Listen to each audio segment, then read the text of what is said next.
conferência, pediu-me o Sr. Padre Jaime para fazer assim, em breves traços, uma apresentação do nosso orador. Aqui o Sr. Padre Nuno Amador. O Padre Nuno Amador é o vice-reitor do Seminário Patriarcal de São José, que nós habitualmente conhecemos como o Seminário de Caparibe. Neste momento é um dos seminários maiores do Patriarcado. Para além disso, desenvolve também um trabalho bastante notório como diretor da Pastoral Universitária, o setor da Pastoral Universitária, e é ainda o vice-presidente do Instituto Diocesano de Formação Cristã, o IDFC. Portanto, que é uma entidade de formação que congrega 5 instâncias formativas: a Escola de Música Sacra, o Instituto de Ensino à Distância, a Escola de Leigos, a Escola de Oração de São José e ainda o Centro de Estudos Pastorais. É isso? Sobre a ideologia do género e a teologia do corpo, que é um dos temas, enfim, de que o Padre Nuno Amador é um orador aclamado já. Não? Vai falar-nos sobre esse tema. Porque é que a Paróquia de Paços de Arcos resolveu organizar esta conferência? Por ser um tema que, de facto, nos toca a todos. Por ser um tema que, de facto, nos diz respeito a todos, sabemos do que é que estamos a falar quando alguém nos aborda sobre a ideologia do género. Porque não é uma grande revolução antropológica do mundo moderno. É qualquer coisa que tem muito a ver com alguma questão mais anticristã quase do que uma corrente de modernidade. Bom, mas sobre isso nós vamos ouvir falar a partir de agora. O microfone é todo seu. Muito obrigado desde já por ter aceito o nosso convite e que se sinta bem aqui na nossa comunidade paroquial. Bem-vindo. Obrigado.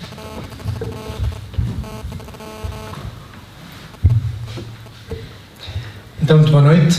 Resume aquilo que nós vamos, resume e condensa, concentra aquilo que nós vamos hoje aqui falar, sobretudo a dimensão positiva do que nós vamos falar, e que é um texto de Lucas 22, a instituição da Eucaristia. Eu pedia que o lêssemos para começar assim em jeito de oração.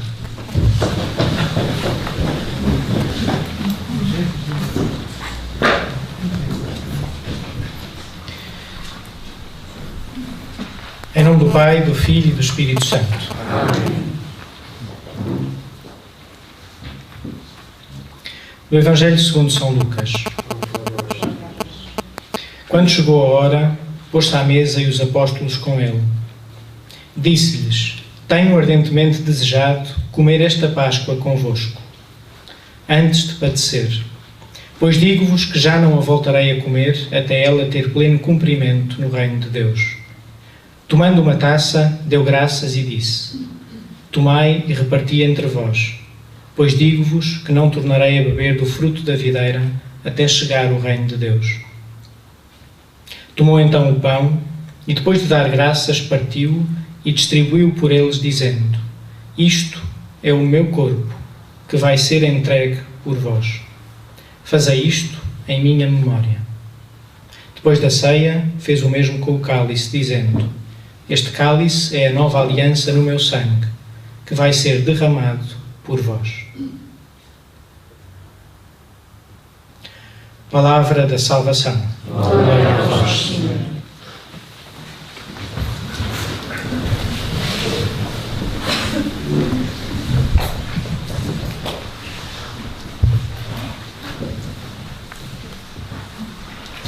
Muito bem, eu escolhi este texto porque, como vos disse há bocadinho, penso que concentra aquilo que nós hoje vamos dizer. E é um texto conhecido de todos, não é? Da instituição da Eucaristia, onde Jesus diz uma frase muito forte, antecipando essa entrega na cruz, que é: isto é o meu corpo, que é para vós. Isto é o meu sangue, que vai ser derramado por vós. Se eu tivesse que escolher uma frase para definir a teologia do corpo, escolho esta. Ou seja, esta frase em que Jesus nos diz que vai entregar, que entrega o seu corpo por nós. E isso define aquilo que é o mais central no cristianismo, que é a lógica da encarnação. Deus faz-se homem, encarna. A lógica do dom, ou seja, da vida de Jesus doada, que nos mostra duas coisas. Que nos mostra quem é Deus e que Deus vive essa lógica de dom permanente, em comunhão trinitária, mas nos diz também quem nós somos. E que o sentido da nossa vida é esse. É essa lógica de doação, de dom, de entrega da vida à maneira de Jesus. Olhem, depois dos tachos todos que o Rui disse que eu tinha, não é? Eu queria dizer-vos que o pretexto para estarmos aqui hoje, se é que tem que haver pretexto, porque se calhar não tinha que haver, o próprio contexto se calhar exige que nós falemos destas coisas, mas o pretexto que o Padre Jaime me disse foi também este da Conferência Episcopal ter lançado, não em 2014, como vocês têm aí na vossa carta, mas em novembro de 2013, esta carta pastoral a propósito da ideologia de género. E o Padre Jaime leu a carta e, quando leu, percebeu que havia alguma coisa que não era muito falada, de que nós não falamos muito, mas que se calhar era de facto tão importante na nossa vida contemporânea trazê-la à luz do dia. Não só esta dimensão negativa da ideologia de género, mas sobretudo a dimensão positiva da proposta cristã e aquilo que nós temos para apresentar ao mundo em relação a esta visão, não só da sexualidade. Eu hoje, e queria deixar isso muito claro, eu hoje não venho falar só da sexualidade. A questão principal no debate destas duas dimensões, ideologia de género e teologia do corpo, não é só a questão da sexualidade. Eu venho falar de duas revoluções mesmo. De duas revoluções. Porque a ideologia de género, de certa maneira, é uma revolução antropológica. Como dizia o Papa Bento XVI. Mas a teologia do corpo também é uma revolução antropológica. Não é da modernidade, nem uma nem outra. Porque vão beber às raízes mais antigas do pensamento cristão e às raízes mais antigas também das heresias gnósticas, por exemplo. O Rui tem razão, não é uma coisa de hoje, é uma coisa antiga, mas que regressa de tempos a tempos. E o que eu vos queria falar hoje, o Padre Jaime pediu que fosse este tema, ideologia do género versus teologia do corpo, ou seja, um confronto entre as duas dimensões. Como Jesus diz que os primeiros serão os últimos, eu vou começar pelo fim da conferência. Ou seja, eu vou começar pelo positivo, pela teologia do corpo. Porque me parece que nós temos de facto um projeto, e um projeto grande, a anunciar ao mundo.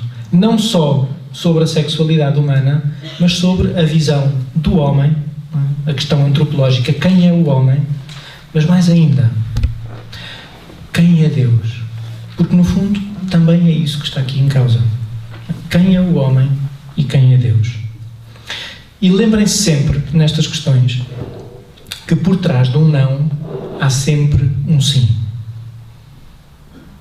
Muitas vezes, na questão da sexualidade, a Igreja é conotada como aquela que diz nãos, que impõe regras e que diz nãos, que é retrógrada, ou seja, que ficou no passado em relação ao seu pensamento, que não valoriza a matéria, que a despreza, que não valoriza o corpo, que não valoriza o prazer, que não aceita o preservativo, que não aceita a contracepção, que não aceita a procriação medicamente assistida, que não aceita as relações sexuais fora do casamento, que não aceita as relações homossexuais. Não, não, não, não, não, não. Lembrem-se sempre, por trás do não, há um sim. E só têm sentido os nãos quando nós percebemos qual é o sim, quer dizer, qual é o projeto positivo que nós temos a apresentar, qual é a visão do mundo, qual é a visão de Deus, qual é a visão da nossa própria vida e daquilo a que nós somos chamados. E é disso que eu hoje venho falar, mais do que apenas da sexualidade, é sobre estas duas revoluções, como vos dizia. São duas formas de ver o homem. E por isso, a pergunta que pode estar aqui por trás é esta: quem é o homem? Quem é? Quem é que nós somos? No caso da teologia do corpo, de facto, há uma revolução antropológica e teológica. Há o biógrafo, o principal biógrafo do Papa João Paulo II, George Weigel, diz que a teologia do corpo é uma espécie de bomba-relógio teológica. É uma bomba-relógio teológica. Porque volta a trazer à reflexão uma imagem de Deus que se calhar estava um bocadinho esquecida. Não é apenas a imagem do homem, é a imagem de Deus a partir desse olhar do homem no seu dinamismo de amor. Quem é o homem? Na teologia do corpo, para nós a imagem do homem é Cristo. Cristo é o homem perfeito. Cristo é aquele que vem revelar quem é Deus, mas que vem revelar, como diz Agálio Metspes, do Concílio Vaticano II, no número 22, vem revelar o homem ao próprio homem. E por isso, na teologia do corpo, a imagem finalizada do homem é Jesus Cristo.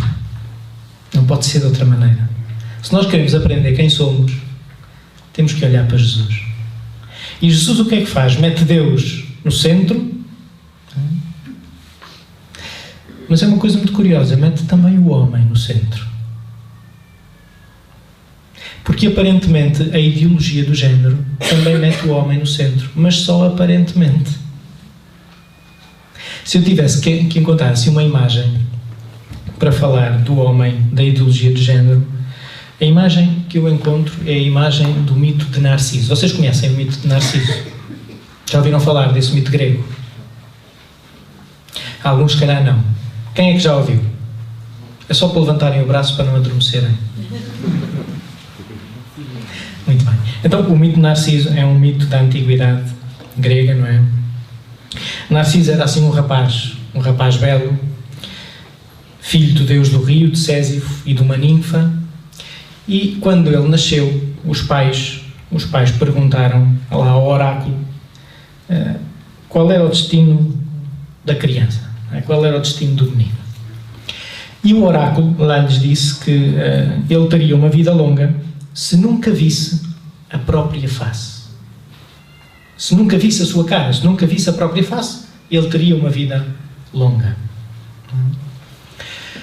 Ora, o Narciso era tão belo que toda a gente se apaixonava por ele. Mas ele não dava bola a ninguém. Não dava troco a ninguém. E a certa altura, alguém se vingou dele, pedindo aos deuses que ele fosse até ao rio e visse a sua imagem refletida, espelhada no rio. E o Narciso morre assim. Ou seja, centrado sobre a sua própria imagem. No fundo, é a imagem não do homem pensador, que também poderia ser, ou seja, do homem que contempla, que vai ao seu interior. Mas Narciso não é a imagem disso. Narciso é a imagem daquele homem que fica preso em si próprio, que fica fechado em si próprio, que é o critério único e absoluto de si próprio. E o que está em causa na ideologia de género é isso. É que afasta-se Deus como absoluto da vida, da história, e se coloca o homem como absoluto de si próprio. Na teologia do corpo é ao contrário. Deus é a fonte do amor. Só Deus é a fonte do amor. E por isso Deus é o absoluto. Só há um. Nós não somos absolutos. Só Deus.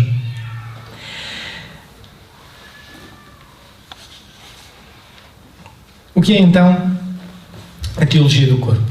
Olha, a teologia do corpo não é apenas umas catequeses escritas em papel, mas começa por ser um grande sonho do padre Wojtyla, do padre Karol Wojtyla, Papa João Paulo II, São João Paulo II, que na sua experiência pastoral do acompanhamento de casais, na sua experiência pastoral também do acompanhamento dos jovens, foi percebendo que as pessoas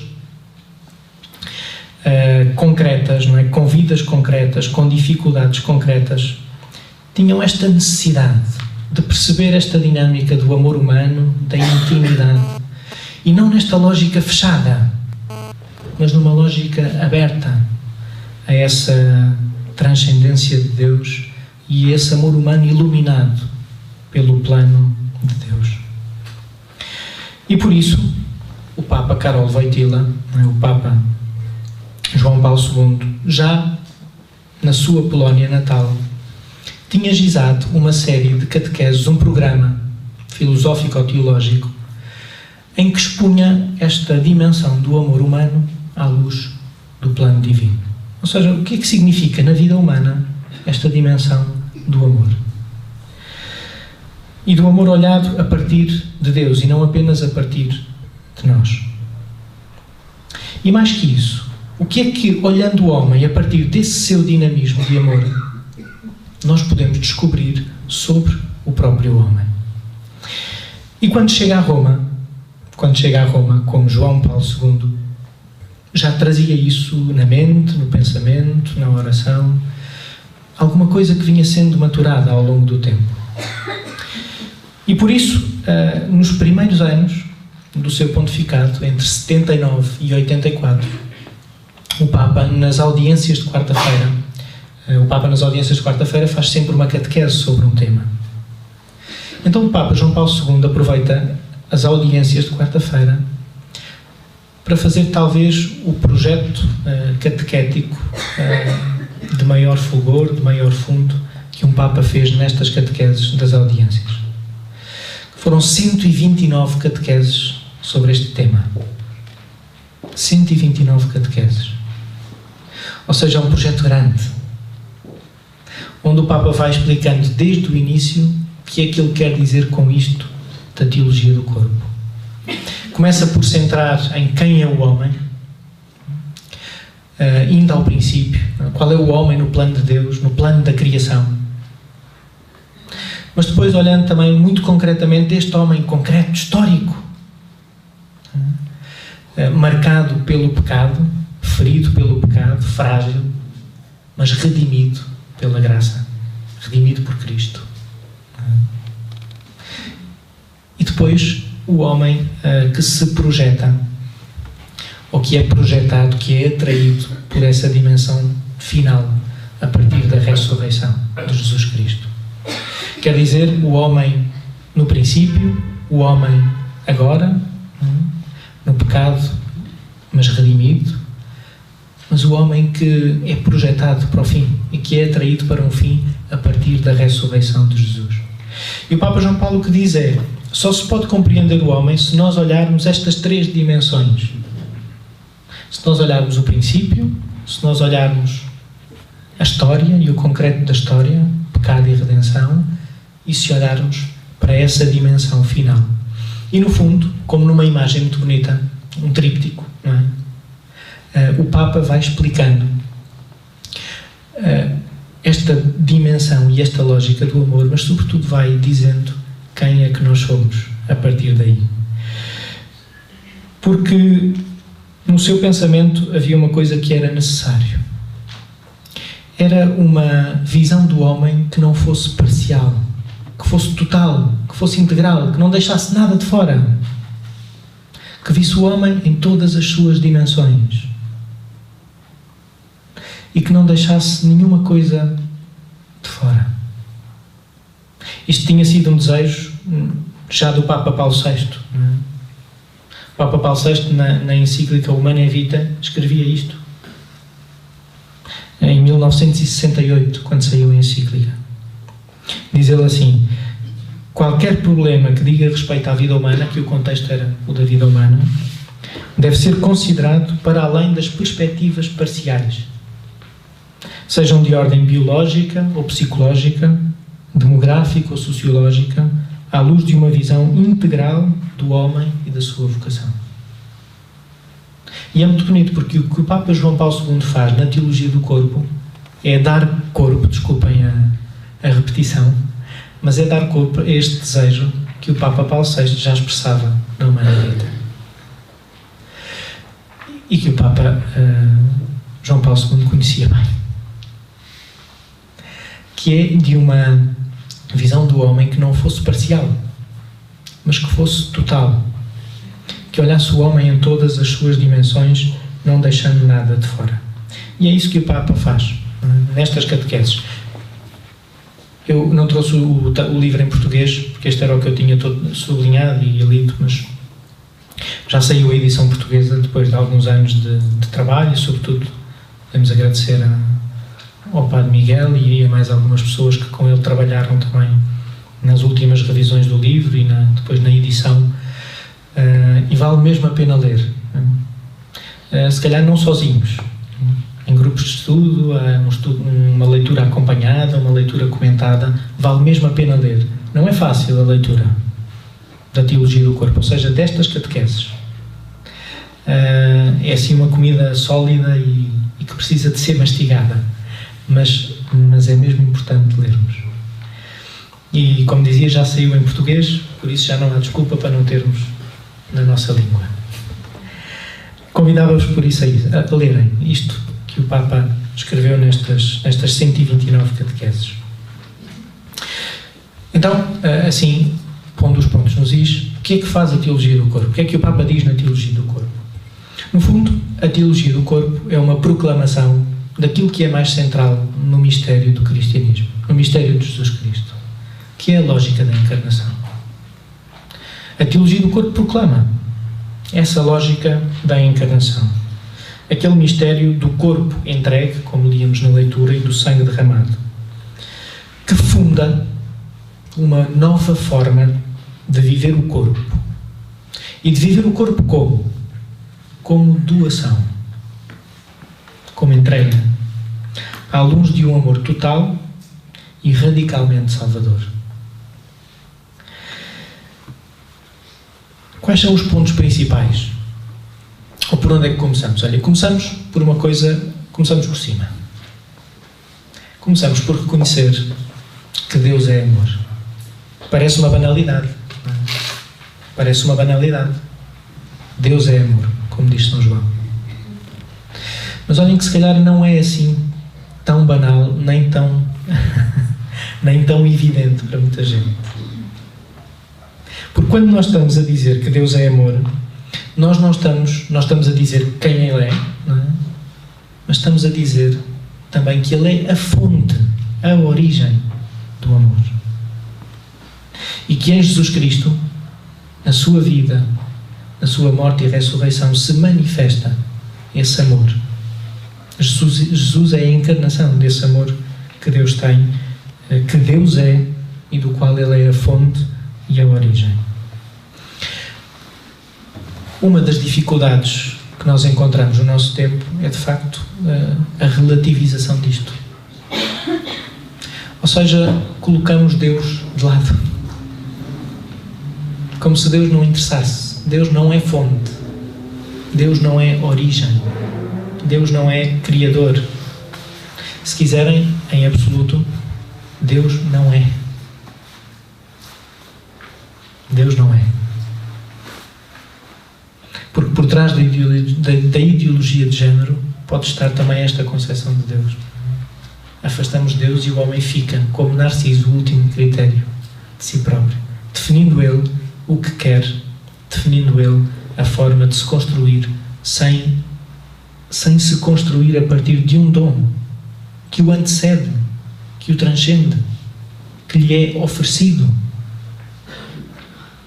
E nós somos dom. E se nós somos dom, tem que haver um dador. E esse dador é Deus. Se nós tiramos o dador da equação, ou o doador, então estamos também a falsear aquilo que nós somos.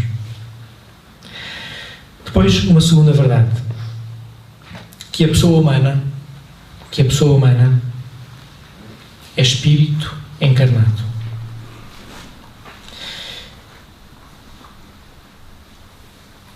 Ou seja, que o corpo é constitutivo da pessoa.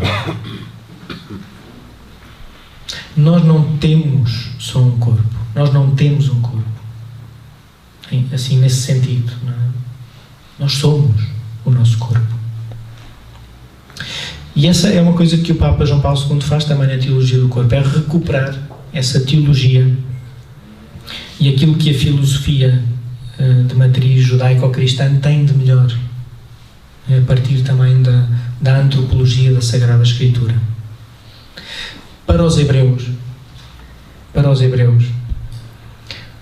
o dualismo, ou seja, espírito, corpo, alma, corpo, não tem muito sentido. O homem é inteiro e tem que ser olhado na sua inteireza.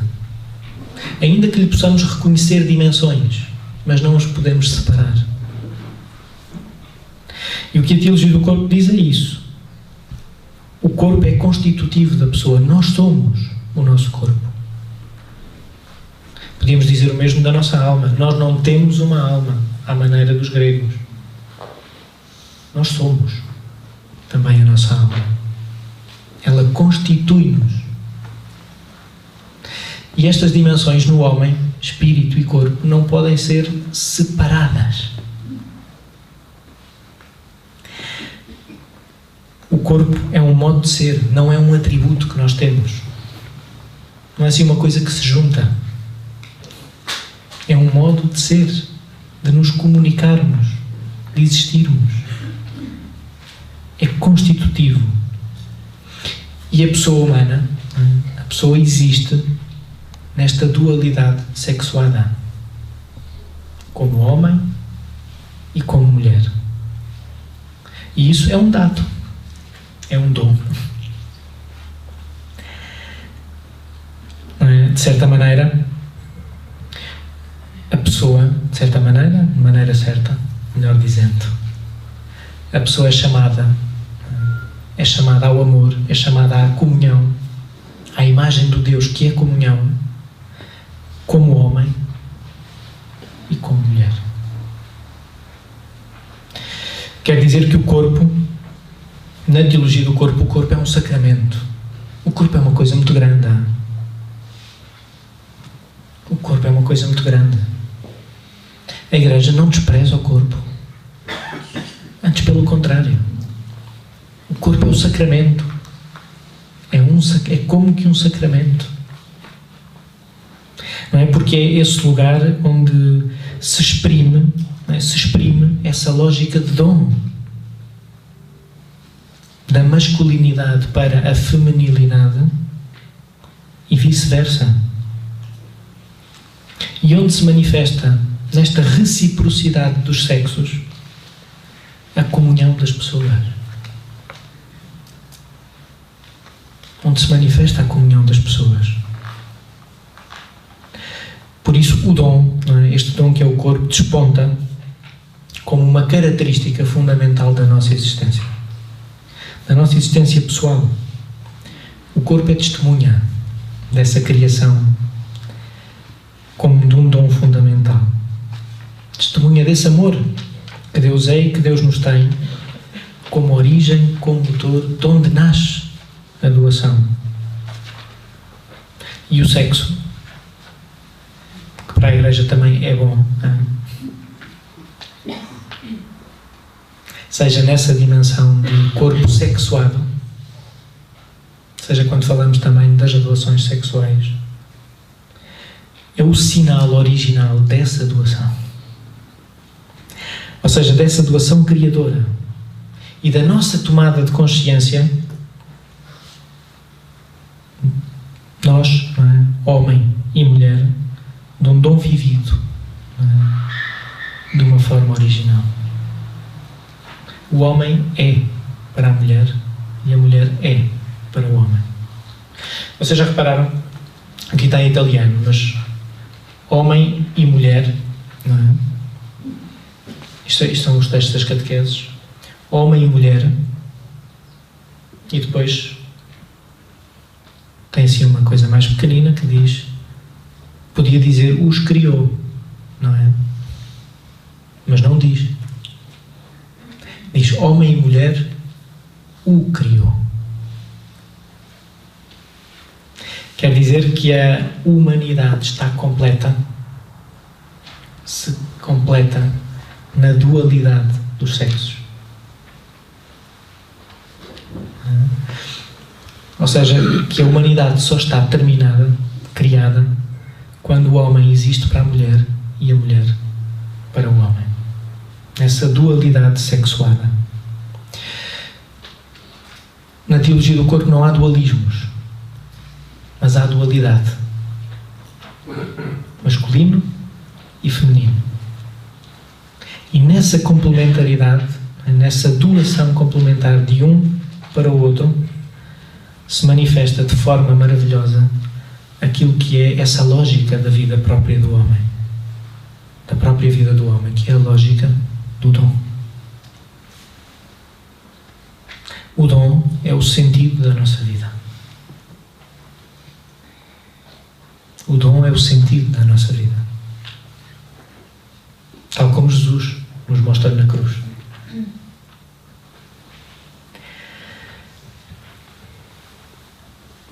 Há aqui umas palavras-chave que vou assim passar muito rapidamente. Eu não queria falar muito, para depois podermos fazer perguntas, porque se calhar também se percebe melhor com as perguntas. Mas há aqui algumas palavras-chave que gostava de dizer. Em primeiro lugar, teologia do corpo. Não é? De facto, há uma teologia. Quer dizer, é uma forma de olhar Deus como essa fonte absoluta de amor, como origem de amor, como Deus Criador, como Deus Redentor, Salvador. Depois há uma expressão que é muito cara ao Papa, que é aquela que já disse, uma antropologia adequada. Ou seja, que o homem seja olhado numa visão integral.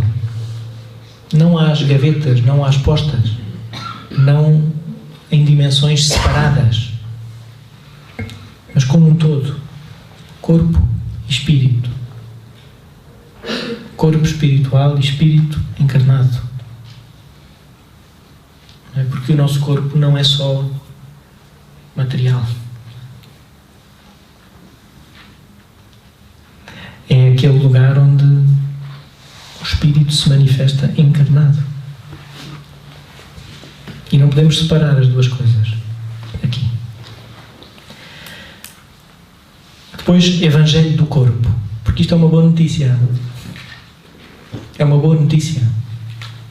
O corpo traz uma boa nova. Traz o Evangelho.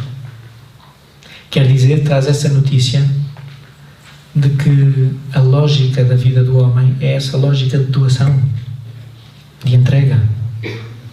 Que há um dom fundamental que nós somos chamados a viver. Que nós somos feitos para a comunhão. Para a comunhão das pessoas. Há um caminho muito bonito que o Papa faz nestas catequeses, daquilo que ele chama a solidão originária para a comunhão das pessoas. A solidão muitas vezes tem um sentido negativo para nós. É talvez o nosso maior medo, ficar sozinhos. Mas ela não tem só um sentido negativo. Tem também uma dimensão positiva.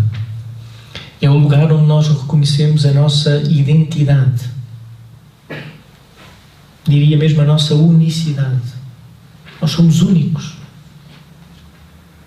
Nem diferentes, nem iguais. Únicos. E descobrimos aí, únicos. Vocês repararam que as coisas grandes da nossa vida, mesmo até se quisermos concretizar em momentos importantes da nossa vida, ninguém os vive por nós. Há momentos, os momentos limite da nossa vida são os lugares onde nós estamos naquela solidão mais originária que nós vivemos, mas que não vivemos sozinhos.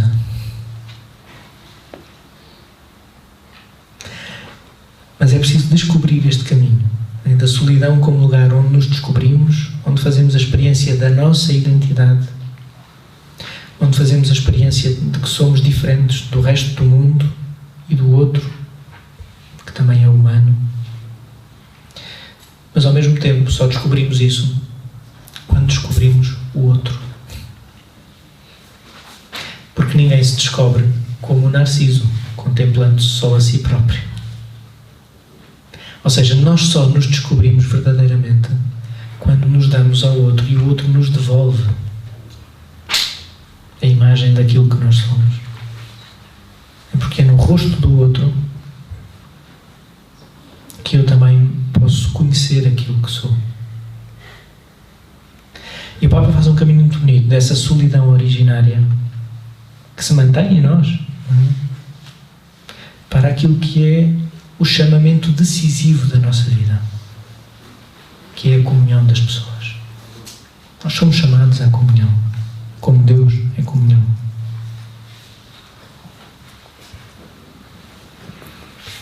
E depois há uma pedagogia do corpo. O corpo ensina-nos. O corpo ensina-nos a forma também de viver. Acho que é uma coisa que nós, em termos médicos, às vezes até estamos muito atentos a isso, não é? Aos sinais que o corpo dá, a descobrir as doenças, porque o corpo dá sinais. Às vezes nós não os sabemos interpretar. Temos que ir ao médico para que ele possa interpretar melhor. Mas o corpo também nos ensina, dá-nos sinais. E não só estes sinais fenomenológicos de se estamos doentes, se estamos sãos, mais do que isso. O corpo ensina-nos também a forma de viver. Porque tem dinamismos inscritos que nos mostram aquilo que é o projeto de Deus e o desígnio de Deus em relação à nossa vida, à forma de viver a vida, à forma de viver com o corpo e no corpo, à forma de viver a sexualidade.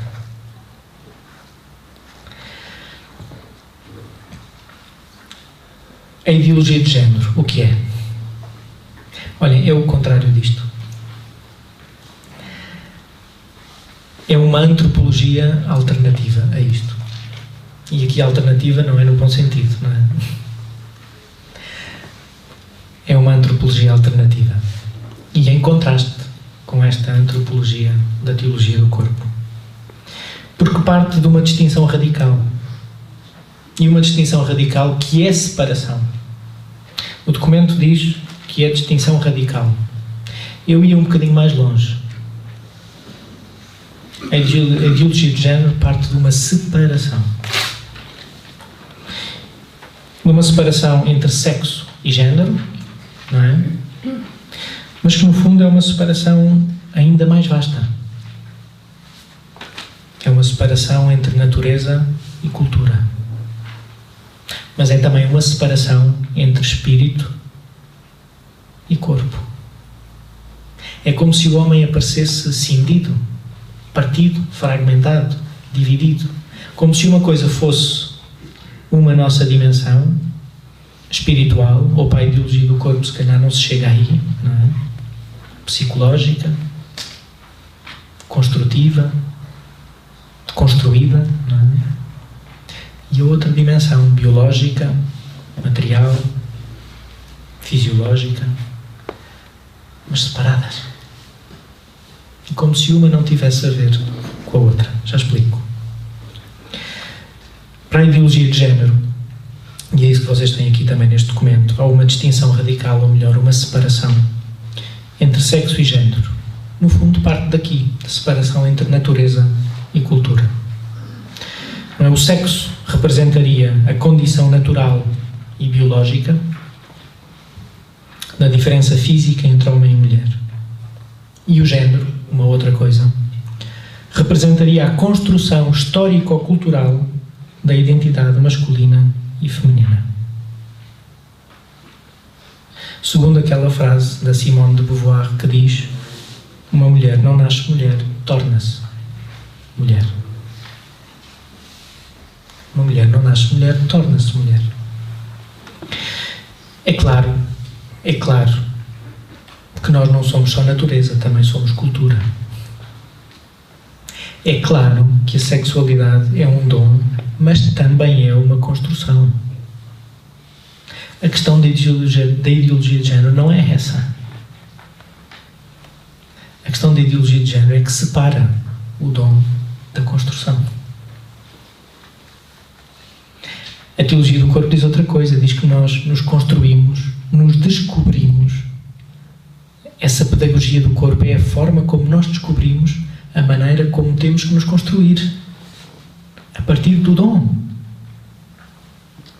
E eu nasço homem ou mulher, e a partir daí vou descobrindo aquilo que preciso de ser, e também me vou construindo, porque, claro, também há uma construção psicológica, também há uma assunção de papéis, sim senhor, mas a partir do dom. O dom, na teologia do corpo, tem a primazia, tem o primado. E a ideologia do género separa. Ou seja, uma coisa é o dom, que neste caso não é dom, é apenas a constatação de um facto biológico. Mas isso não é relevante para a nossa construção, para a construção da nossa personalidade e para aquilo que seria a construção ou a definição do nosso género. Não é? No fundo, para a ideologia de género, o género deve sobrepor-se ao sexo. É o sexo nessa perspectiva mais biológica, física, e o género nessa perspectiva construtivista, não é? De que eu construo, mas não a partir daquilo que me é dado. Ou seja, a cultura deve sobrepor-se à natureza. Separa-se da natureza. Ou seja, o género é uma construção social apenas, e por isso pode ser desconstruído, pode ser reconstruído. E por isso também a especificidade não é lugar de liberdade, como na teologia do corpo. Ser homem ou mulher, a especificidade de cada um. Nós somos diferentes. E somos diferentes fisicamente, fisiologicamente, geneticamente. Nós somos diferentes psicologicamente, somos diferentes espiritualmente, somos diferentes. Não é? E isso é fonte de liberdade e de realização de cada um, naquilo que é chamado a ser. É claro que ao longo da história, houve muitas vezes em que também houve discriminação em relação aos sexos. Mas isso não pode ser o pretexto para se querer um igualitarismo numa coisa que não é igual. A certa altura, um padre italiano, não era sobre esta questão, era sobre as questões sociais, mandou escrever assim na parede da escola: não há nada mais injusto do que tratar como igual o desigual. Não há nada mais injusto do que tratar como igual o desigual. Nós não somos iguais. Somos diferentes. E a especificidade é a riqueza. Não só de cada um, mas da comunhão das pessoas. O que a ideologia do género diz é o contrário disso. Ou seja, que qualquer especificidade pode ser fonte de opressão e não lugar de realização e de liberdade. E por isso, uma coisa que é específica, por exemplo, dou-vos um exemplo, não é? Uma coisa que é específica do ser mulher, que é a maternidade, surge para a ideologia de género e para um certo feminismo como uma opressão e por isso como um jugo. E chega-se a dizer esta frase, não é? É preciso libertar a mulher do jugo da maternidade. Como se a maternidade não fosse lugar de realização e por isso fonte de liberdade, lugar de ser. E podíamos dizer o mesmo da paternidade, não é? O documento faz isso de uma maneira muito bonita, ou seja, no fim faz questão de ter um número, um ponto para a maternidade e para a paternidade, não é? Para a mãe e para o pai, como papéis insubstituíveis, mas diferentes. Ora, a ideologia de género, separando o homem, separando natureza e cultura, separando espírito e corpo, olha a especificidade como fonte de opressão. E por isso a maternidade, como especificidade feminina, aparece até como discriminação injusta. Isto não são palavras minhas, hein? E então, para superar esta opressão, impõe superar o quê? A tal dualidade sexual natural e reconduzir o género à escolha individual.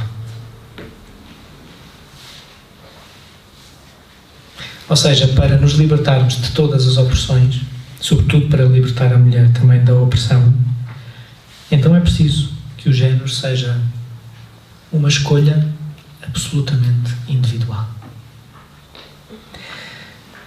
Sustenta, por isso, a irrelevância da diferença sexual na construção da identidade pessoal. Que neste caso eles dizem identidade de género.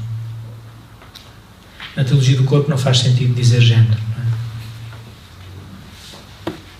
Não faz sentido sequer dizer, distinguir ou separar as duas coisas. Não é? Distinguir até, não é? Porque ainda que haja uma construção, a construção é sempre do início ao fim, a partir do dom dessa dimensão sexuada, homem ou mulher. Por isso podemos falar sempre, do início ao fim da vida, da dimensão sexuada, de sexo masculino ou feminino. Mas para a ideologia de género, há uma construção da identidade, né, que seria esse tal género, e que é separada dessa diferença sexual, que é separada, ou que torna irrelevante aquilo que eu sou em termos físicos, em termos fisiológicos, biológicos. E que depois tem mais consequências. Convido-vos depois a ler assim com atenção. Estão aqui as consequências todas, não é? Tem mais consequências, não é? A irrelevância dessa diferença nas relações interpessoais, nas uniões conjugais, na constituição da própria família. Abre todo um mundo de consequências, não é? Se é indiferente a escolha do género, a nível individual, então também é indiferente a escolha de se ligar a pessoas de outro ou do mesmo sexo. É uma lógica consequente. Assim, em traços muito gerais, o que a ideologia de género diz é isso. Eu nasço fisicamente homem ou mulher, mas eu posso definir aquilo que quero ser na construção da minha identidade, sem ligar ao dom, ao que me é dado. E depois isso tem relevância, não é? Nas relações interpessoais surge a equiparação, não é? Entre as uniões heterossexuais e homossexuais. Ao modelo de família, não é? Ao modelo de família heterossexual sucedem-se vários tipos de família, tanto quantas as preferências individuais, e sem qualquer modelo de referência. É uma consequência também. Deixa de se falar em família para passar a falar-se em famílias.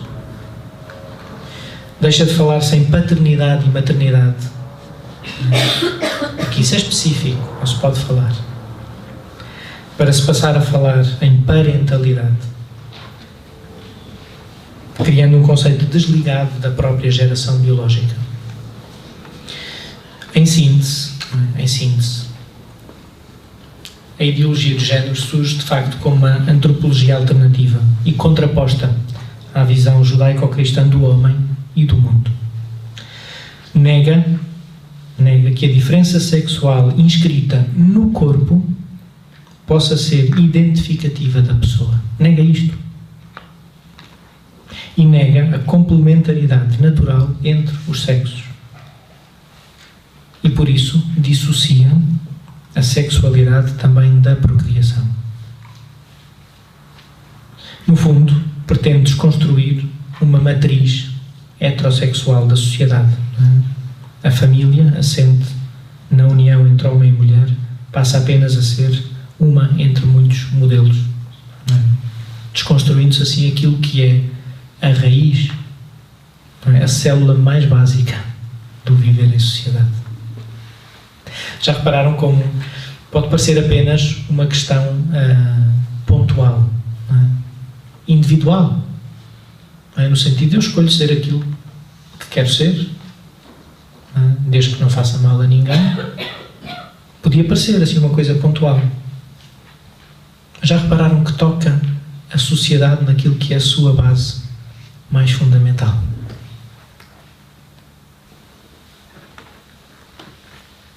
Que é a própria família, por exemplo. Onde é que se nota isto? Olha, em muitos lados. Nos hábitos linguísticos que nós temos, não é? Os hábitos linguísticos.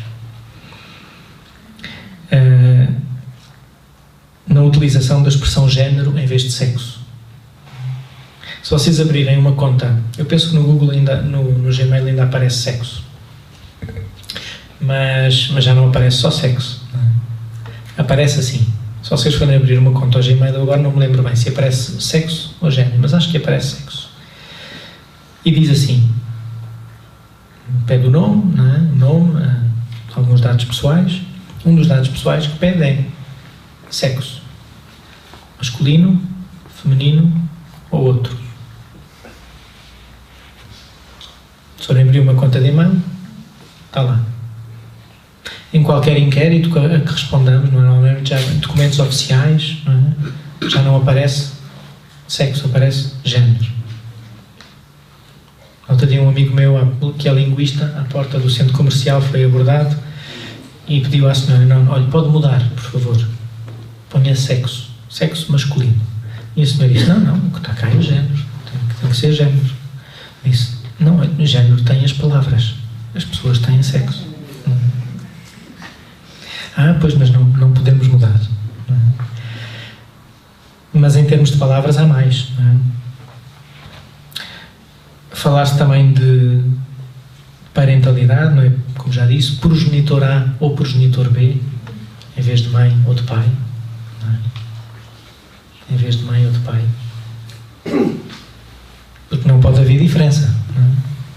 A diferença é só o A ou o B. Não pode haver especificidade. Nos hábitos, quer dizer, não é só nos hábitos linguísticos, não é? Depois naquilo que nós vemos à nossa volta.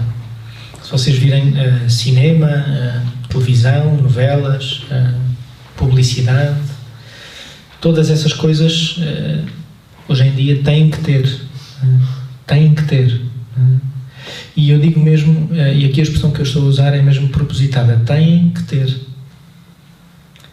Porque a ideologia de género também faz lobby. Tem que haver. Ou seja, a ideia de que é normal, é natural. Quando é tudo ao contrário, é cultural, não é natural. Porque se separou já a natureza e a cultura. Deixem-me ler-vos, eu trouxe aqui um excerto, é um parágrafo apenas, no site do IPJ, no site da Juventude do Governo, tem uma parte sobre saúde sexual, saúde e sexualidade juvenil. Para além do conteúdo, que é claramente em contraste com a visão cristã do homem, do mundo, da forma de viver o amor, a sexualidade, para além do conteúdo, a própria forma é contrária, não é? Porque faz disto uma banalidade. Quando estamos a falar de uma coisa grande. Estamos a falar de nós e dos dinamismos mais profundos da nossa vida. E isto é um tesouro, é uma coisa grande. Para além do conteúdo, há essa banalidade também da forma. Mas deixem-me ler-vos aqui assim, uma expressão acabada da ideologia de género, naquilo que é uma coisa semi-oficial, não é? Porque acaba por ser um site governamental, não é? Do IPJ, mas que está ligado também, é .gov, não é? E diz assim, já não é novidade, a Joana namora com o Pedro, o David anda com a Filipa, o Miguel gosta do Luís, a Patrícia sente-se atraída pela Catarina, ou será o Pedro que ama o David? e a Joana que se apaixonou pelo Luís, e o Miguel que anda atrás da Patrícia. As carícias não têm nome, o amor não tem sexo nem género, e as relações amorosas são encontros de desejos e pessoas. É assim a expressão acabada da ideologia de género, não é? Ou seja, onde há essa confusão, não é, em relação àquilo que é a identidade de cada um, mas depois também a banalidade, não é, das próprias relações, o cada um construir-se como quer, não a partir desse tom que lhe é dado. E mais que isso, o amor não tem sexo nem género. O contrário da teologia do corpo. Não é? Porque as pessoas são chamadas a entregar-se naquilo que são e como são. E são homem ou mulher. E por isso o amor tem sexo. Porque eu entrego-me como homem. Mesmo quando o meu estado de vida me pede que não me entregue diretamente àquela mulher, como é o caso dos celibatários. Mas a forma que eu tenho de viver a minha entrega é uma forma sexuada de homem. Quer dizer, o amor, este amor de doação, tem sexo. Sempre. Porque isso nos define, nos identifica. Mas depois mais, não é? Também se nota a ideologia de género no plano político e legislativo. Não é? De facto, há centros de poder nacionais, internacionais, que pedem isso, não é? A redefinição do casamento, a adoção por pares do mesmo sexo, recurso à procriação medicamente assistida, de uniões homossexuais e pessoas sós, por exemplo, não é? E um lobby forte em relação a todas estas coisas, contrário à vida. E diria mesmo, é mesmo um lobby forte, não é? Político e legislativo. A ponto de, aquela expressão que eu usei há bocadinho, foi uma expressão que vinha num documento da União Europeia, é preciso libertar a mulher do jugo da maternidade. Era uma declaração de um partido político na Comissão Europeia. Ou seja, era uma proposta política. Lembro-me, já há uns anos atrás, eu era seminarista nos Olivais e o padre Duarte alertou-nos para isso. Estava em decurso também um outro projeto de lei sobre estas questões da sexualidade e da saúde sexual e reprodutiva, e que dizia uma coisa assim, dizia uma coisa deste estilo. Toda a gente tem direito à sua saúde sexual e reprodutiva, não é? E a cuidar da sua saúde, essa dimensão também da sexualidade e da dimensão reprodutiva, certo? Mas depois dizia assim: e toda a gente tem direito a proteger-se contra as doenças sexualmente transmissíveis. Certo? 2 pontos. Como o HIV e a gravidez indesejada. Assim, palavra a palavra. É a ideologia de género. E de facto é um lobby forte. Depois, olhem, no plano do ensino também. No plano do ensino. Porque, de facto, o ensino é um meio eficaz, não é? De doutrinação, de mudança das mentalidades. Os programas escolares repercutem em ideologia. Sobretudo os programas também da educação sexual nas escolas. Apresentada a ideologia aqui como um dado científico, consensual, indiscutível. E quem pensa o contrário não pode. E depois, mais fundo que isto, eu acho que a ideologia de género, e isso penso que é uma coisa que o Papa Bento XVI também nos disse na encíclica A Caridade na Verdade, no número 14, tem a ver com o próprio desenvolvimento humano. Há um psicólogo chamado Tony Anatrella que faz essa relação entre a encíclica e aquilo que são alguns dos pontos da ideologia de género. Porque ela toca de facto aquilo que é o desenvolvimento humano. Porque para o Papa o desenvolvimento humano é a resposta, é um chamamento inscrito no coração do próprio homem. Não é o homem que dá sentido a si mesmo. O homem responde ao chamamento que lhe é feito. Quando o homem dá sentido a si mesmo, quer dizer que se coloca como absoluto de si mesmo. É ele que pode definir o caminho, sem outra fonte que não ele. A ideia cristã de desenvolvimento humano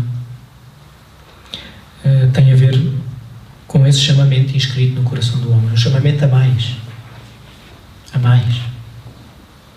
Que reconhece o progresso como uma coisa boa, que lhe vê as ambiguidades, porque elas também existem e são muito claras, não é? Mas que não absolutiza o progresso, nem o demoniza. E estes são dois modos, não é, de separar, dois modos opostos de separar o progresso da sua apreciação moral, diz o Papa, e da nossa consequente responsabilidade. Nós somos responsáveis. E responsáveis significa que somos aqueles que respondem a esse desígnio, a esse projeto, a esse chamamento que nós descobrimos na nossa própria vida e no nosso próprio corpo, ou a partir dele. No fundo, a ideologia de género é uma contestação da natureza. É um subjetivismo relativista, levado ao extremo, como Narciso, como o mito de Narciso. Ou seja, o homem centrado a si próprio, que é o único condutor de si próprio, que define o caminho de si próprio, que define até a verdade a partir de si próprio. Porque esta é a questão. A verdade não se descobre, sou eu que a defino. A visão cristã é outra, não é? Eu participo nessa verdade porque eu vou descobrindo e vou descobrindo a forma de a realizar e de atuar. Não sou eu a verdade suprema. Depois, uma última coisa que gostava de dizer, que o Rui tinha razão, não é apenas uma questão da modernidade. A ideologia de género senta numa heresia muito antiga, que se chama gnosticismo, entre outras, de matriz dualista. Ou seja, é uma oposição entre Deus e o mundo. E o mundo aqui no sentido positivo. É uma oposição entre Deus e o mundo, entre o espírito e a matéria. E leva a um desprezo do corpo e a uma visão dualista e fragmentada da pessoa humana. E isto é uma heresia. Já repararam? A Igreja é tudo menos contra a matéria. É porque tudo aquilo que Deus cria é bom. Ou seja, a teologia do corpo ajuda-nos a unir Deus e o mundo, o espírito e a matéria, e não despreza o corpo, mas assume o corpo, não é, como esse lugar fundamental onde nós podemos ter acesso a nós próprios, onde nós podemos ter acesso ao próprio Deus, porque é a lógica da encarnação, e onde se cumpre aquilo a que nós somos chamados e que define o sentido da nossa vida, que é a comunhão